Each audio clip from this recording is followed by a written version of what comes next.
खुलुमबाय लोगोफोर। दिनैनि गोदान भिडिअआव आं नोंसोर गासिखौबो आंनि गोसो गोरबोनिफ्राय बरायहरनाय थाबाय। दा आं मोननैसो गोदान खौरां लाना फैदों। सेथि खौराङानो जाबाय बाक्सा जिल्ला तामुलपुर महकुमानि सिङाव थानाय तामुलपुर गग्रा सकआव बाक्सा जिल्लानि एसपि राजेन्द्र सिंहनि खाथियाव सा 47 आयेन बेरेखा मैहुर खालामग्रा सुबुंफोरा गावसोरखौ हाथियारजों लोगोसे थरनै ग्रेनेड, गं 14 आखाइजों बानायनाय राइफल, गंनै देगार, थ' 12 मैनि गं, गं 12 दंफां हाफायग्रा मेसिन आरो बायदि बायदि जिरादफोरखौबो गथायदों होननानै मिथिनो मोननाय जादों।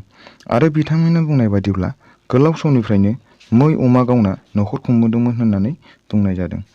बिटिआर गोरोबथा जानाय लोगो लोगोनो बिटिआर सरकारा खावलायनाय बायदियैनो गासैबो सिखारिफ्रानो ओंखारबोनानै आयेननि बेरेखा हाथियारफोरखौ सोरखारनिसिम गथायफैदों आरो बे लामाखौ लाफिनलाबो होनना खोथा होयो होनना मिथिनो मोननाय जादों। लोगोसे सरकारा थांना थानायनि राहा खालामना होयोब्ला मोजां जागौमोन होननानै बुङो बिथांमोनहा। दानिया फैदो नैथि खौराङाव। जौ लोंनानै हरनि समाव गारिजों सा 9खौ सौख्रांलांग्रा फेमिना मिस इन्डियानि फाइनालिस्ट राजखैना बरुवाखौ फिन गुवाहाटि पुलिसआ एरेस्ट खालामफिनबाय।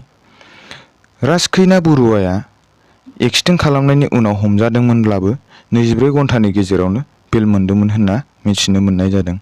नाथाय मिडियाया सिरि थायाखैमोन आरो सौख्रांजानाय सा 9नि नखराबो फिन केस होफिननायाव राजखैना बरुवाखौ गुवाहाटि पुलिसआ एरेस्ट खालामफिनबाय होनना मिथिनो मोननाय जादों।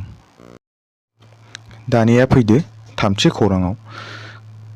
गोदान बिथांखि लामानि जाब्रबथायाव जोखोम जानाय सुबुंखौ देहा फाहामसालियाव लाङोब्ला 5,000 रांनि बान्था। जाय बिथाङा जोखोम जानाय सुबुंनि जिउखौ बासायोब्ला 5,000 रांनि बान्था होनायनि मोनसे बिथांखि लाबोगोन होनना बुङो हान्थामेला बिफाना। गासिबो रायजो आरो इउटिनिसिम लाइजाम हरदों होननाबो फोरमायदों। बे स्किमआ 2021 मायथाइनि 15 अक्ट'बरनिफ्राय 2026 मायथाइनि 31 मार्चसिम थागोन होनना बुंदों। बे रांजों लोगोसे जिउ बासायनाय सुबुंनो गांसेयै मान बिलाइबो होगोन होनना बुंदों। बेनि अनगायैबो बोसोरफ्रामबो बांसिन जाब्रबथायाव जिउ बासायनाय सा 10 मोजांसिन देरहानाय सुबुंखौ सायख'नानै बिथांमोननो 1 लाख रांनि बान्था होनाय जागोन होनना खौरां मोनदों।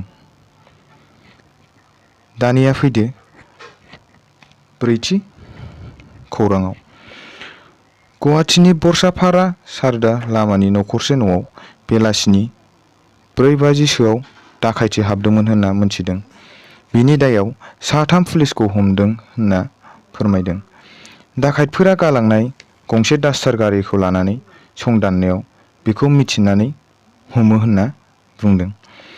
डास्टार गारिनि बिगोमाया एसआइ गणेश दासमोन होनना फोरमायनाय जादों आरो सानै पुलिसनि मुङा करुणा आरो बिप्लब दैमारि होनना मिथिनाय जादों। बिनि अनगायैबो गोबां दाखायतफोरजों लोब्बा थानाय अमर आलीखौबो हमदों होनना मिथिदों। अमर आलीनि भटार कार्डखौ मोनदोंमोन सिखाव खालामनायनि न'आवनो। पुलिसफ्रा दा बे साब्रैखौ हमनानै सोंगासिनो दं होनना मिथिदों। मख'जाथावदि सा 6 दाखायतनि दोलोआ सासे उन्दै गथ'नि खर'आव पिस्तल दिन्थिनानै धोन सम्पति लाना थांदोंमोन आरो होबथानो नागिरनायाव सासे सुबुंखौ गुलि गावना जखम खालामदोंमोन होनना मिथिनो मोननाय जादों।